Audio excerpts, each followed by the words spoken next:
Good afternoon and welcome back to the Celluloid History Life is a Mystery channel. Yes, better get the show on the road, broadcasting a bit later than usual. The stylist is doing a good job though, a good pre-show job, so all good there. Yes, as usual, as is my wont, as I said yesterday, I've been checking out the BBC Politics Live programme. I've made a note somewhere on social media, I believe, that in my opinion, the BBC is the sort of forerunner of the sort of sets the weather for sort of UK media, if you like. It's the sort of most important media outlet, really. I understand the way it works is that other media outlets, of which there are many, of course, and of course, with this internet social media revolution, so to speak, there's sort of arguably there's media channels ad infinitum these days. Well, not really arguably; it's pretty much a fact, isn't it? But for the time being, there still exists so-called mainstream media, doesn't there? Oft abbreviated to MSM, of course, in text speak, etc., etc. So I was watching BBC Politics today, representing the government. They had Stella Creasy. It's quite a famous politician. Well, I've heard of her before, They had a fella from the Liberal Democrats called James McCleary, and they had a Daily Telegraph columnist called Annabel Denham. Is the Daily Telegraph still relevant, we ask ourselves? Well, it's still going. I think, like a lot of the old, what they used to call inkies or broadsheets, they're still going, aren't they? But yet you pay a subscription to get them sort of emailed to your phone, don't you? So they're sort of still going. I mean, I think they've lost a lot of. I can only presume they've lost a lot of influence on UK current affairs and politics. I mean, it is my presumption that the direction we're heading in is, 30-second shorts, 15-second shorts again, and your TikTok, Instagram, Facebook to an extent. Well, yeah, Facebook's included, YouTube. These are the sort of outlets that are going to be important going politically, and as I say, I mean, it remains to be seen how influential will be the BBC, ITV, and Channel 4, etc., Sky, Channel 5. It remains to be seen how influential these media outlets will remain. Obviously, with Celluloid History, Life is a Mystery on the scene now, presumably they're people, the people on these mainstream media channels will be saying, we better buck our ideas up,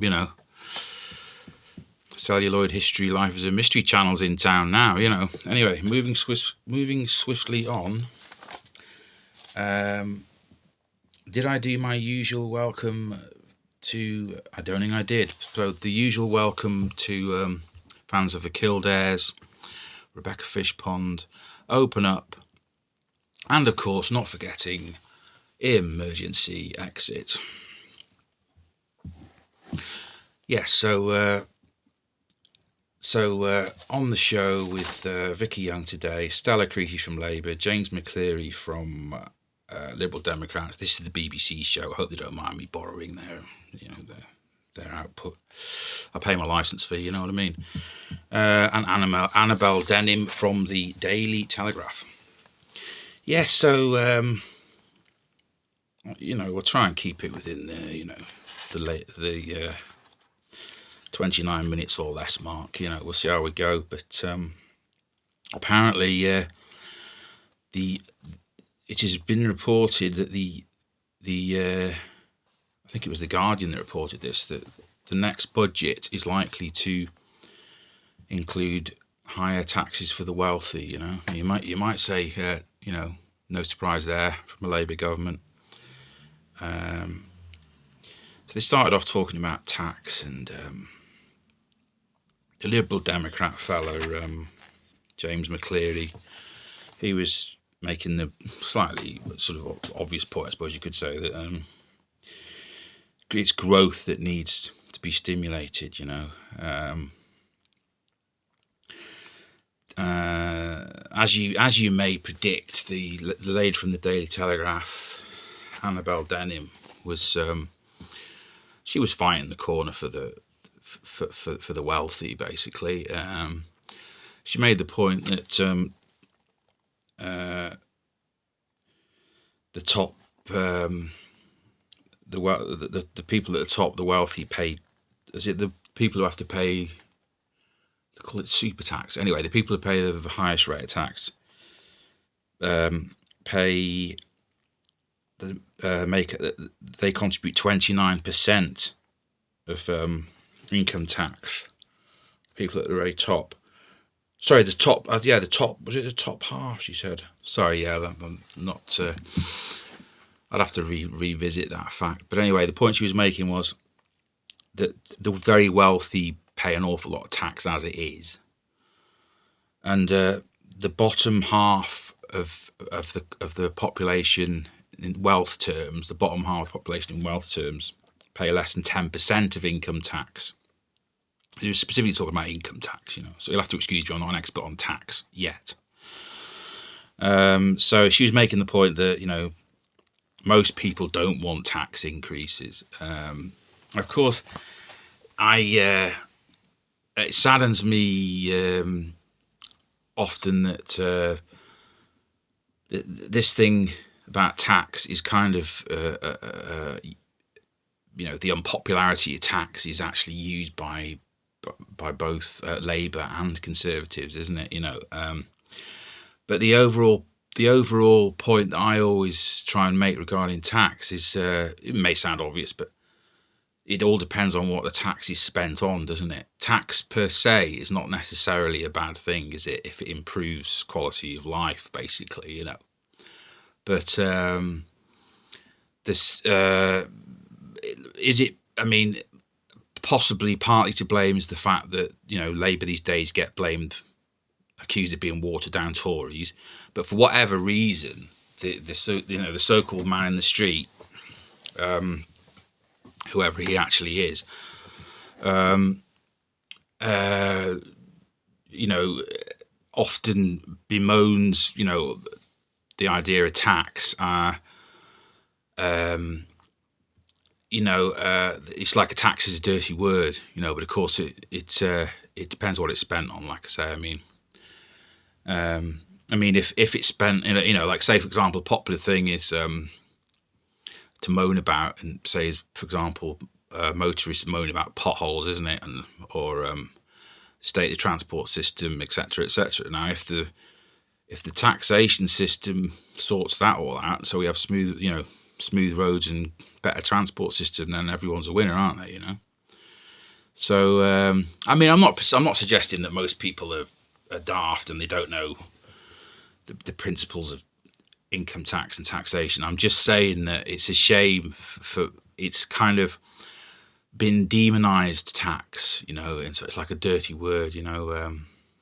Like I was talking about socialism being a dirty word, wasn't I? But in previous videos, but it's not so much tax, is it? That's the problem. It's what it's spent on, and it's a bit like the old adage about money in general, isn't it? It's not so much money that's what is it? It's not, money's not evil. It's the love of money or whatever. You know, is that from the Bible or Chaucer or someone? You know.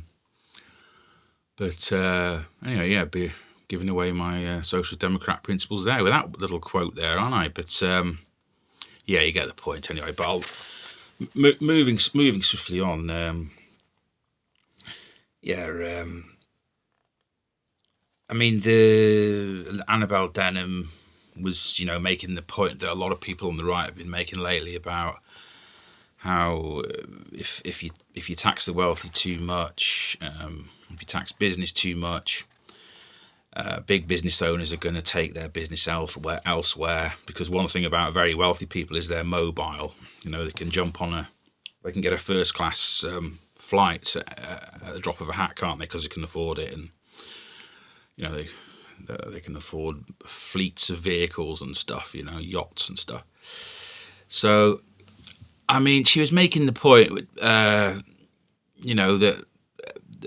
if you hammer rich people too much, if you hammer entrepreneurial spirits too much, people just bugger off elsewhere. To my mind, you could argue that, it'd be nice to think that very wealthy people would have a bit of patriotism, wouldn't it? Love the UK, but of course, I heard an interview with Jim Ratcliffe, the fellow who owns a quarter of Manchester United, the other day, and saw like a sort of podcast interview, and he was saying that in terms of big business, the UK at the moment is not an attractive proposition for big business, So I'm sure Keir Starmer will be aware of that, and you can bet you can put your house on the fact that Nigel Farage is aware of that. I would venture to suggest, But yeah, I mean, Annabelle Denham, as is the right wing's want. She actually said that. She actually made the claim that when the centre left talk about investment in public services through, funded by taxation, she made the point that, according to her, it's not you shouldn't call it investment. What it is spending other. What she said was, what it is spending other people's money. So. Make of that what you will. I mean,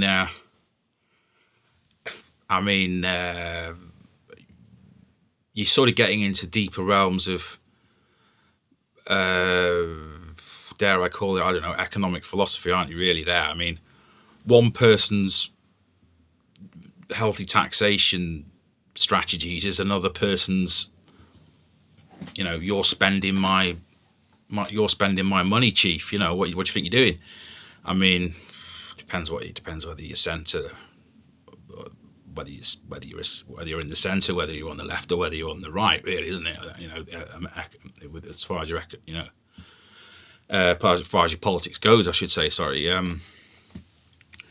I mean, Stella Creasy. I'm not quite sure what position. I think she was just described as being in the Labour Party, actually, on the show. So I'm not sure whether she's in the cabinet at the moment.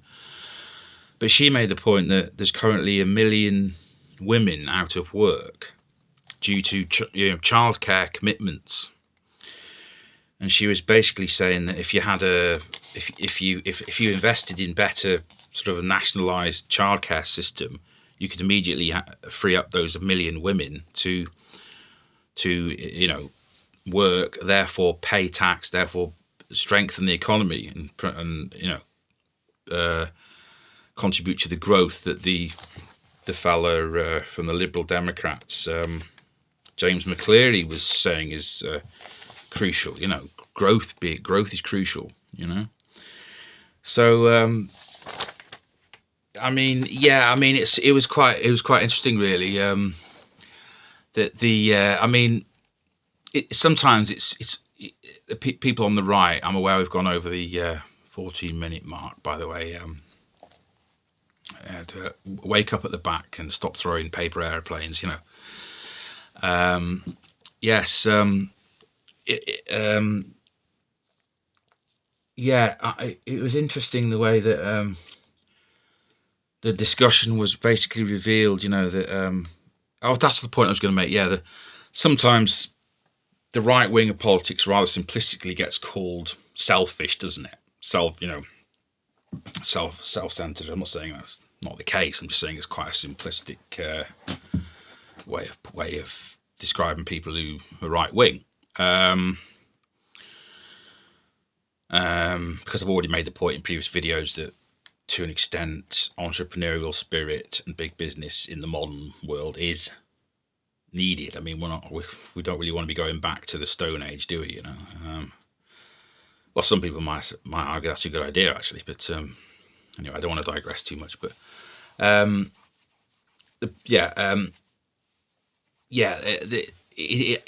suppose the point I'm making is it was quite revealing the way that Annabel Denham from the Daily Telegraph had this opportunity. Had the attitude regarding personal wealth, business wealth, as sort of it's mine. You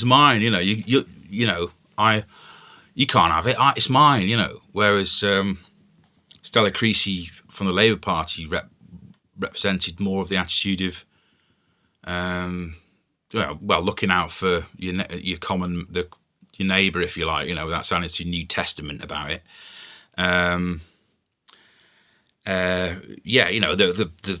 stuff that's for the good of the society, for the good of everyone. It's quite interesting, really. I was going to say dichotomy. Is that the right word? Something for me to Google later on, that one. But yeah, it's. Another point that Annabel Denham made was that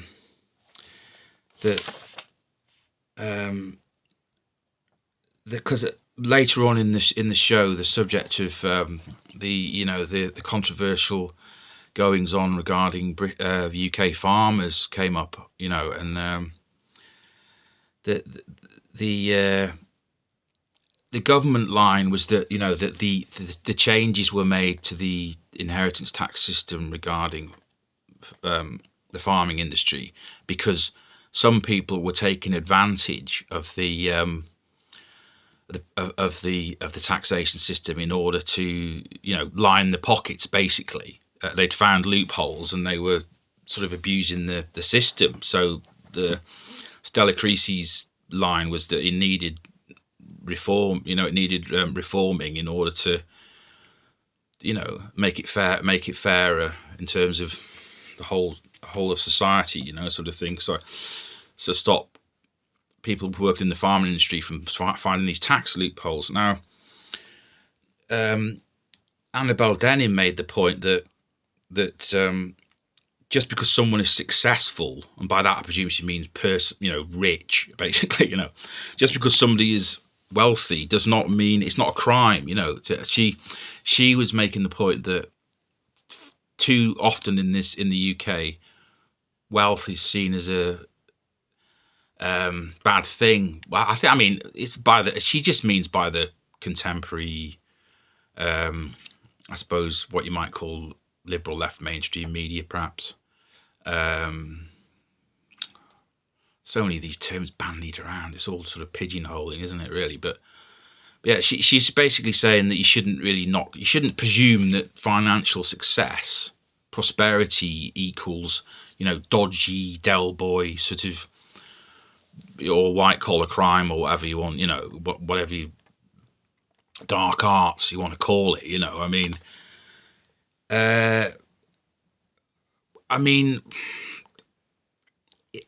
I don't know. It's difficult to have too much sympathy, in my view, for any sort of sympathy towards what might be termed white collar crime, because you don't really have to be Sherlock Holmes, do you, or Columbo to possibly come to the conclusion, if you think about it, that huge sums of money are probably made by, shall we say,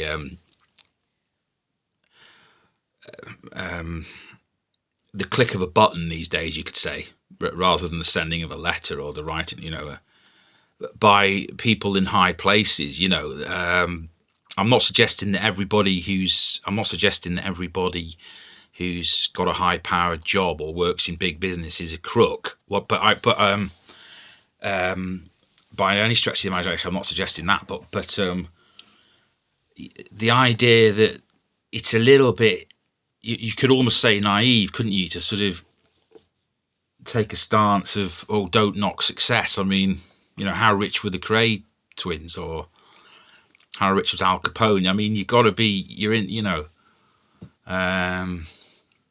so, I mean, to be honest with you, I come from, as I say, I was raised on the North Wales border, and I'm certainly not suggesting that by the way, that all people who work in the farming industry are crooks. So I'm certainly not suggesting that. And I've got a lot of sympathy for the effect that the taxation changes have had on them, this inheritance tax thing. I mean, to get more specific about this issue, apparently there's a rumor going around that the threshold that the government are going to start taxing is possibly going to be moved up from £1 million in assets to, I think it's assets a term rather than spendable cash kind of. I think it's going to be moved up from £1 million up to £5 million possibly before anyone has to worry too much. So of course that's going to be a lot of relief to.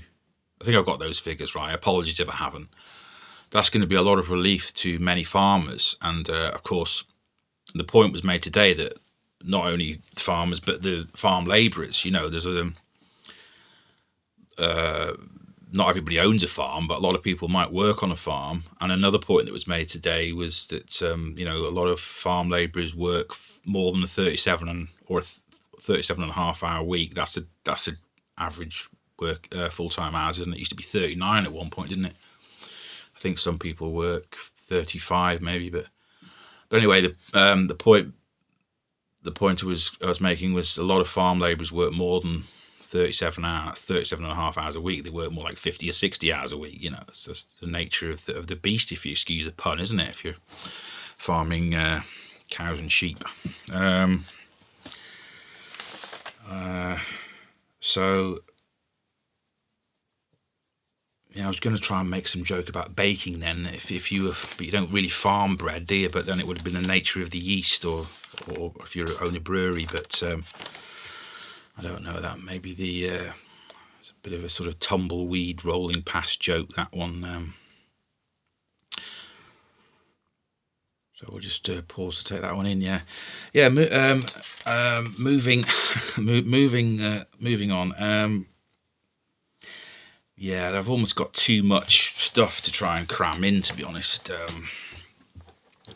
Today, it was interesting stuff, because this lady, as I say, from the Telegraph, Annabelle Denham, her and Stella Creasy represented quite a good juxtaposition of left of centre and right of centre. Let's see if I can pinpoint some more decent points to talk about.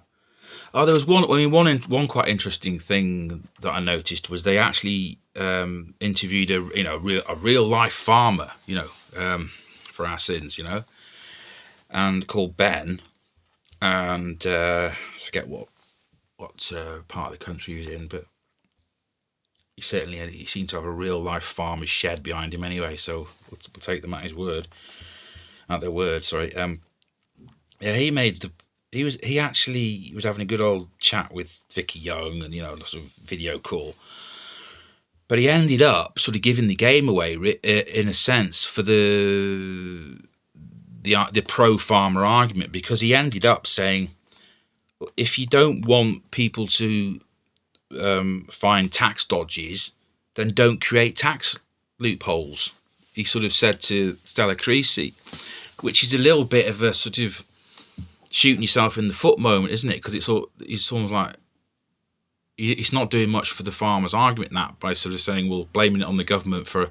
I know what he means, but it's not doing much for the defence against the charge of there's unscrupulous people in the farming industry who found these tax dodges, But so that was quite interesting in a way. But I think, I mean, I was thinking about it afterwards, and I thought, well, maybe he's just kind of, you know, he's not a politician. He's a farmer, God bless him. I mean, he sounded a perfectly intelligent fella, but I think he was quite buzzing, quite buzzing to be on the telly, to be quite honest, to talking to Vicky Young and Stella Creasy and the others in the studio. And so he ended up sort of shooting his argument in the foot slightly at the end, but you know, sort of, because he basically boiled his argument down to, well, I'm, you know, you're the government, not me. So, you know, but you know, but that's just an interesting point I noticed. And I did notice another interesting thing regarding this issue of you know, quite often you hear talk of the man in the street these days. By the way, I'm aware that there are women in the street as well. Just for ease of communication, if I use the term man, I'm not being sexist.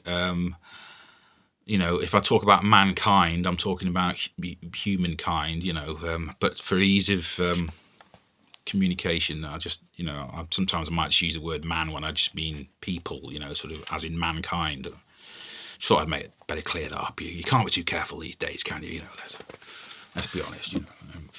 Anyway, yeah, I did notice on the subject of, you know, sometimes you hear talk of there is a political class and or a media class, it gets called sometimes, doesn't it?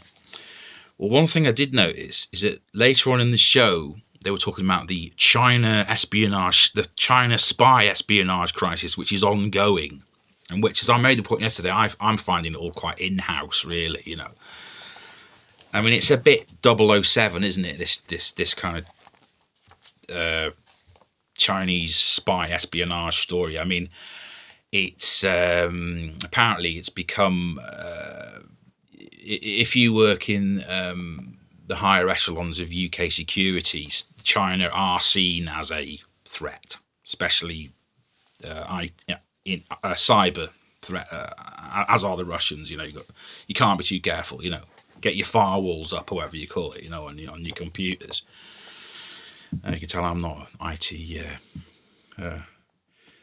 Maybe I could be. There's a lot of money in that, isn't there? And they turn the computer off and on, isn't it? That one, you know. But anyway, I'm digressing. Basically, what I'm saying is, if you work in the higher echelons of UK security, cyber security, the Chinese are seen as a threat. But if you're a politician, they're seen as a essential economic ally. You know, so there's this kind of, that's the game that's going on. This kind of in-house thing in Westminster, I suppose. Sadly, a lot of things. That's another accusation, that things revolve around Westminster too much. But so it's like a sort of two opposing sides: the politicians versus the real life cybersecurity. Really, there's a kind of bit of intrigue going on there. You know, I mean, maybe James Bond and Q and those those underwater cars and lighters that turn into cocktail shakers or whatever, you know, maybe they can sort it out, please God, you know. But anyway, I was going to make I'm aware we're getting on to the 29-minute mark. If we go over the 30-minute mark, thanks for staying with me, but I've got my eye on wrapping it up. But I'm just going to make this final point about the political class, or the media class as it sometimes gets called. Now, one thing I noticed is that, talking about this China issue, Stella Creasy, well, actually, prior to in addition to the China issue, they were also debating renewable energy. You know, there was solar energy versus fossil energy, etc., etc. And Stella Creasy used the phrase at one point that what the UK needs to do is decouple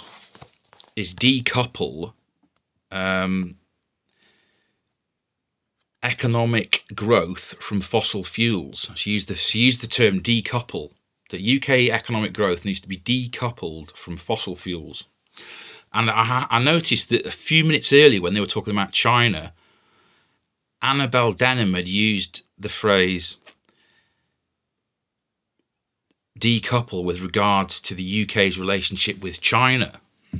She was saying, Annabelle Denham was saying the UK needs to decouple from China, and China's, because the right-wing view is that we need to see China as an adversary, and China's not that important to us anyway. It's not as important as we think to us. We do more trade with the US and stuff like this, and there's more of a tendency to sort of see China as an adversary on the right. It seems, that might not be sort of blanket across the board, but I mean there might be people on the left that see China as an adversary as well. But you take the point. But I thought that was interesting that they're all sitting on this sofa talking to Vicky Young, and as I say, they've made it more a casual vibe on the BBC Politics show of late. Well, recently, it was about 2 weeks ago they changed it, so it's a bit more like sort of a chat, sort of This Morning vibe, more of a chatty sort of.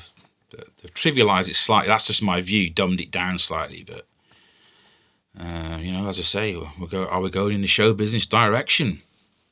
Straighten your ties. But sorry, I'm doing my Ronnie Corbett there, aren't I? But I just thought it was interesting that Stella Creasy had heard Annabelle Denham using this term decouple, and then she used it to make a point about the renewable energy issue after hearing Annabelle Denham use the term decouple, talking about China. So I got the sense of this sort of media class sat on that sofa, sort of Stella Creasy does sound quite posh, but I mean, to be honest with you, she was making some left of centre points, to be fair to the lady, some what you might call points for the Social Democrats in the audience. But I just thought it was notable that, they sort of, it was almost like a nod to Annabelle Denham that, we're the media class. You write for the Telegraph, and I'm a member of the Labour Party, appearing on a BBC show, and we're sat on this sofa sorting out the UK's problems, and Joe Blogs and Jane Blogs are watching us on the telly, kind of thing. It was almost like a sort of code. They're sort of, well, they didn't. I mean, it wasn't a secret code, but it was like I got the impression that it's sort of a slight giveaway that they consider themselves the media class, and do you know what I mean? But I mean, someone might think well, no, I wouldn't be self-deprecating saying I'm over-analysing it. I think it's just notable, because I think if the political adversaries were really at odds, they would take steps to not give any, there wouldn't be any indication that they were sort of singing from the same hymn sheet, would they? If they're really at odds with each other, if Clement Attlee was debating with Adolf Hitler or Mussolini, I think it would be fairly obvious that they were singing from completely different hymn sheets. Anyway, on that note, I will wrap it up on that rather slightly abstract note about the great Clement Attlee, who ended up becoming an Earl, I believe, and probably ended up drinking port and cigars and stuff like that, But I'm going to wrap it up, and I wish everybody well. Have a good Thursday night, and you may be wondering, I have to report, if you may be wondering about Mr. T, and the ransom money still hasn't been paid. I mean, it's getting quite. It's been quite a while. Don't give me no back talk, sucker. Don't give me no back talk, sucker. Don't give me no back talk, sucker. All right, calm down. Don't give me no back talk, sucker. It's okay. They're feeding you all right, aren't they? Don't give me no back talk, sucker. Don't give me no back talk, sucker. Don't give me no back talk, sucker. So, as you can probably, Don't give me no back talk, sucker. Don't give me no back talk, sucker. Don't give me no back talk, sucker. I think he thinks it's kind of, useful to sort of try and be disruptive. Don't give me no back talk. Don't make me mad. Don't make me mad. Don't make me mad. you know, be just generally thinks it's a good idea to be sort of generally disruptive. But as I said the other day, I'm surprised. I'm sure he's probably getting that Stockholm syndrome because you know, where they're getting fond of the kidnappers and that, because he's, you know, the food's quite good in the premises. You know, the canteen's quite good. So Quit your jibber jabber. Quit your jibber jabber. Quit your jibber jabber. Quit your jibber jabber. Quit your jibber jabber. Quit your jibber jabber. yeah, sorry. Don't make me mad. Don't make me mad. Don't make me mad. Yeah. Anyway, so as always, you know, wish everybody a good, a great, so have a good Thursday night. It'll probably be the channel will probably be back on Monday, I would imagine. But I won't say anything, you know, give any specific times or anything. And enjoy the football match on Sunday, Manchester United versus Liverpool at Anfield. And remember, when you're making political videos, or political points, always use the technique of slowing down the words that you're saying in order to give them more emphasis. Have a good night. See you soon. Don't make me mad.